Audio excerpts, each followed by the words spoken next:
Friends, welcome to my YouTube channel Ignited Mind Classes. और आज हम पढ़ने वाले हैं बहुत इंपॉर्टेंट टॉपिक। कौन सा? Electromagnetic spectrum. तो चलिए बात करते हैं। इलेक्ट्रोमैग्नेटिक स्पेक्ट्रम होता क्या है? ये रेंज होती है फ्रिक्वेंसीज़ की, वेवलेंथ की और फोटॉन की एनर्जी की।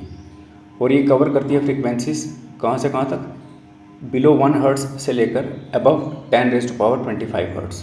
ये याद रख लेना, ठीक है। और ये कॉरेस्पॉन्ड करती है किसके साथ? वेवलेंथ्स जो फ्यू किलोमीटर से लेकर fraction of the size of atomic nucleus, जो किसमें होता है? स्पेक्ट्रम ऑफ इलेक्ट्रोमैग्नेटिक वेव्स में, ठीक है। तो जनरली होता क्या है, वैक्यूम के अंदर इलेक्ट्रोमैग्नेटिक वेव्स वो क्या करती हैं? ट्रैवल करती हैं उस स्पीड के साथ जो लाइट के सिमिलैरिटी, मतलब लाइट और ये मतलब कि EM वेव्स की जो स्पीड है वो मतलब कि सिमिलैरिटी होती है इसमें, ठीक है।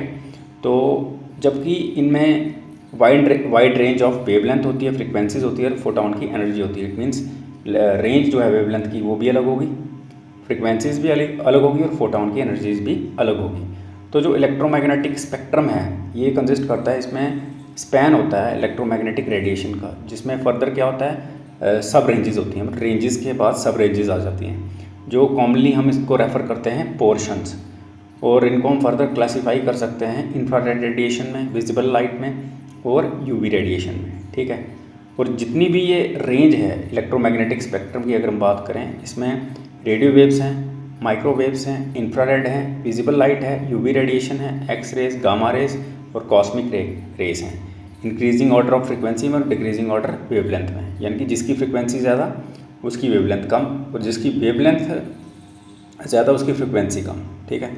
तो सबसे पहले हम यहाँ पे पढ़ेंगे रेडियो वेव्स, जिसकी सबसे ज़्यादा वेवलेंथ है। देखिए मैंने आपको बताया कि जिसकी सबसे ज़्यादा बड़ी वेवलेंथ उसकी सबसे छोटी फ्रिक्वेंसी। तो रेडियो वेव्स का यही चीज़ है, मतलब कि ये सबसे बड़ी इसकी वेवलेंथ होती है, इसलिए इसकी फ्रिक्वेंसी कम होती है।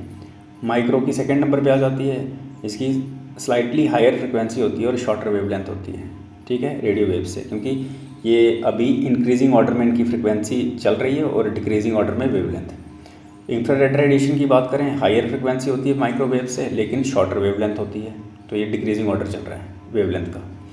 उसके बाद विजिबल लाइट की बात करें, जो हम देख सकते हैं, इंसान देख सकता है, तो इसकी फ्रिक्वेंसी फॉल करती है अल्ट्रावायलेट और इंफ्रारेड के बीच में, ठीक है। उसके बाद अगर हम बात करें अल्ट्रावायलेट रेडिएशन की, तो हायर फ्रिक्वेंसी है विजिबल लाइट से, लेकिन वो वेवलेंथ कम है। एक्सरेज की बात करें, हायर फ्रिक्वेंसी है यूवी रेडिएशन से, लेकिन वेवलेंथ कम है उससे। उसके बाद गामा रेज की बात करें, तो गामा रेज की फ्रिक्वेंसी ज़्यादा है, लेकिन वेवलेंथ शॉर्टेस्ट है EM स्पेक्ट्रम में, ठीक है। तो ये मैंने आपको बताया कि जिसकी सबसे बड़ी वेवलेंथ है उसकी सबसे छोटी फ्रिक्वेंसी, और जिसकी सबसे बड़ी या फिर हाईएस्ट फ्रिक्वेंसी है उसकी सबसे छोटी वेवलेंथ है, ठीक है। चलिए आगे। अब यूजेस की बात करें, तो यूजेस में क्या है इलेक्ट्रोमैग्नेटिक वेव्स की? रेडियो बेसिकली कैप्चर करता है रेडियो वेव्स, जो कौन ट्रांसमिट करता है? रेडियो स्टेशन से। और रेडियो वेव्स जो हैं इनको और कौन एमिट करता है? गैसेस और स्टार्स, जो स्पेस में पाए जाते हैं। और ये मेनली कहाँ पे यूज़ की जाती हैं? टीवी या मोबाइल कम्युनिकेशन में। माइक्रोवेव की बात करें जहाँ तक, तो माइक्रोवेव ये भी एक टाइप की रेडिएशन है जो माइक्रोवेव्स में पाई जाती है, और कुकिंग चाहे आप घर में करो या ऑफिस में करो तो वहाँ पर मदद करती है ये माइक्रोवेव।